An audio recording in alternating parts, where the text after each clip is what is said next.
کیونکہ اس کے اوپر یہ ثابت ہو گیا کہ یہ مخالفین کے ٹیلی فون کو ٹیپ کرتا ہے، اس لیے اس کو جانا پڑا۔ تو یہ تو خود ہی انٹیریئر منسٹر نے کہہ دیا ہے کہ ہمارے پاس ہم فون ٹیپ کرتے ہیں، اس کے اوپر ان کی گورنمنٹ جانی چاہیے۔ میں یہ سمجھتا ہوں کہ یہ جو طریقہ کار اس مافیا کا ہے، کیونکہ یہ پولیٹیشنز نہیں ہیں، مافیاز یہ چیزیں کرتے ہیں انصاف سے بچنے کے لیے، بلیک میل کرنے کے لیے۔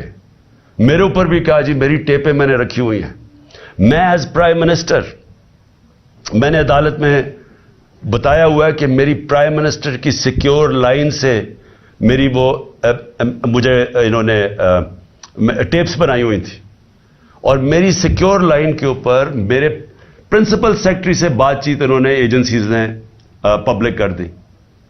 تو اگر اس کے اوپر ایکشن نہیں لیا جائے گا، یعنی میں اب اپنی عدلیہ سے کہنا چاہتا ہوں کہ یہ تو ملک کو بالکل ہی، یعنی آپ پہلے تو یہ جو عدلیہ فیصلہ کرتی ہے اس پہ نہیں چلتے۔ فواد چودھری کو وہ ہائی کورٹ کے جج بلاتے گئے کہ ان کو پیش کرو میرے سامنے، اور آئی جی لے کے اس کو اسلام آباد چلا گیا۔ بار بار ان کو کہا گیا، 3 دفعہ جج نے کہا کہ میری عدالت میں پیش کرو، وہ اسلام آباد چلا گیا۔ تو اگر آپ یہ کریں گے، پہلے تو ان کی ججمنٹس پہ نہیں مانیں گے، اور پھر اس کے بعد ان کو بلیک میل کرنے کے لیے یہ حرکتیں کریں گے، تو ملک میں قانون تو ختم ہو گیا۔ تو اس لیے یہ جنگ ہے پاکستان کی، یہ جو جنگ میں آپ کو حقیقی آزادی ہے کیا؟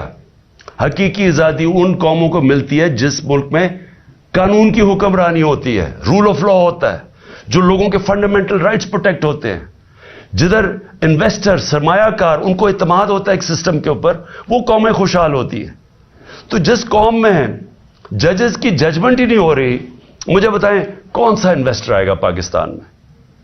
کون اس سسٹم کے اندر بلیو کرے گا کہ وہ جب یہ دیکھ رہا ہے کہ جج فیصلہ بھی کر دے تو اس کا کوئی مجھے فائدہ نہیں ہوگا؟ کون آئے گا انویسٹ کرنے؟ اور یہ سب سے بڑی وجہ یہ ہے کہ ہمارا ملک آگے نہیں بڑھ رہا۔ یہ جو آپ دیکھ رہے ہیں نا موجودہ حالات، یہ حالات تو ایک بیماری کے سمٹمز ہیں۔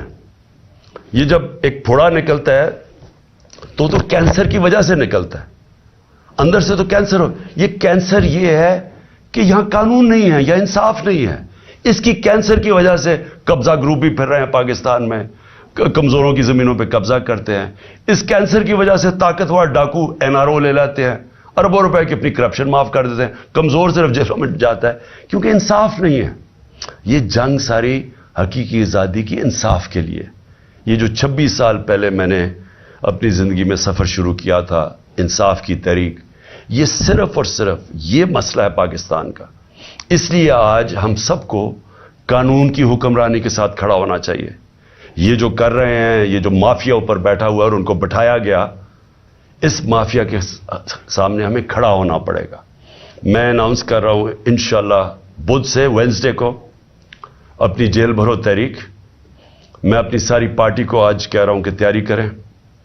ہم نے شروع کرنا ہے لاہور سے، اور ہم پھر پاکستان کے بڑے بڑے ہر اگلے دن بڑے بڑے شہروں کے اندر ہم جیل بھرنے کی اپنی تحریک شروع کریں گے، جیل بھریں گے۔ ہم کیا بتانا کی کوشش کر رہے ہیں؟ ہم سب سے پہلے تو اپنی قوم کو یہ کہنا چاہتے ہیں کہ اب خوف کے بت کو توڑ دو۔ یہ جو ہم خوف کے سامنے جھکتے ہیں، میں ساروں کو بار بار وہ مثال دیتا ہوں کہ کوفہ کے لوگ سب جانتے تھے کہ حضرت امام حسین رائے حق پہ ہیں، لیکن یزید کے خوف کی وجہ سے نہیں مدد کرنے آئے، اور وہ آج تک جب تک دنیا رہے گی وہ پچھتائیں گے، ادھر کے لوگ پچھتائیں گے کیوں نہیں ہم کھڑے ہوئے، اور اسلام کی تاریخ کا سب سے بڑا سانیہ ہم نے ہونے دیا۔ وہی آج حالات ہیں۔ آج بھی پاکستان کے اندر ہم ڈرے، یہ ڈراتے ہیں ہمیں، جس طرح فرعون کی سے ڈر کے وہ سارے لوگ غلام بنے ہوئے تھے جب حضرت موسیٰ آئے اور انہوں نے کوئی اس کا سامنا کھڑا ہوا۔ آج بھی یہ کوئی آپ اپنے ذہن سے نکال دیں کہ یہ جو ہمیں ڈراتے ہیں نا کہ ہم آپ کو جیلوں میں ڈال دیں گے، اور میں خاص طور پہ وہ سارے لوگوں کا شکریہ ادا کرنا چاہتا ہوں جو جب ان کو پتہ چلتا ہے مجھے جیل میں ڈالنے آ رہے ہیں تو سارے یہاں آ جاتے ہیں، اور ساری رات میں ان کی آوازیں سنتا ہوں اور نعرے سنتا ہوں، تو میں ان کا شکریہ ادا کرنا چاہتا ہوں۔ لیکن میں ان کو بھی سب کو کہنا چاہتا ہوں کہ دیکھیں، یہ ہمیں کوئی یہ جو جیل سے ڈرا رہے ہیں، ہم جیل بھر دیں گے ان کے پاس جگہ ہی نہیں ہوگی جیلوں کے اندر. لیکن یہ تو نہیں ہوگا کہ جیل کے خوف سے یہ ہر قسم کا ظلم کریں اس ملک پہ, چوروں کو اوپر مسلط کر دیں, چور پھر ہمیں ڈرائیں جیلوں سے, عوام کی کمر توڑ دیں مہنگائی سے. ان کے پیسے باہر پڑے ہیں, ان کو فرق ہی نہیں پڑتا, ڈالرز میں ان کے پیسے پڑے ہیں. قوم کی یہاں بیچارہ تنخواہ دار طبقہ آج کیسے گزارا کرتا ہوگا؟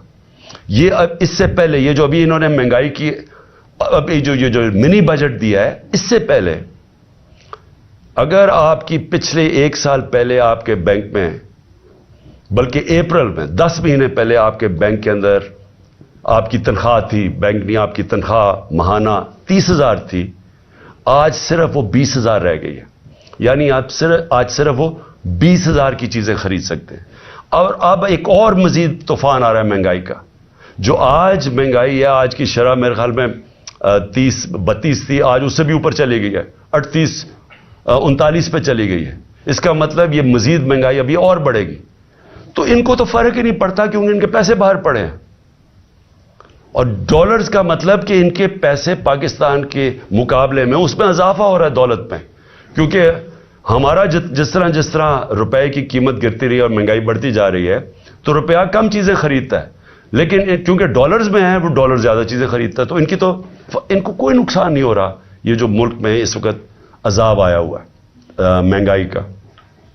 تو انشاءاللہ بدھ کو میں سب کو آج اپنی ساری قوم کو بھی, اپنی تحریک, اپنی پارٹی کو, سب کو کہہ رہا ہوں کہ ہم یہ شروع کریں گے اور یہ سارے پاکستان کے اندر ہماری یہ تحریک جائے گی.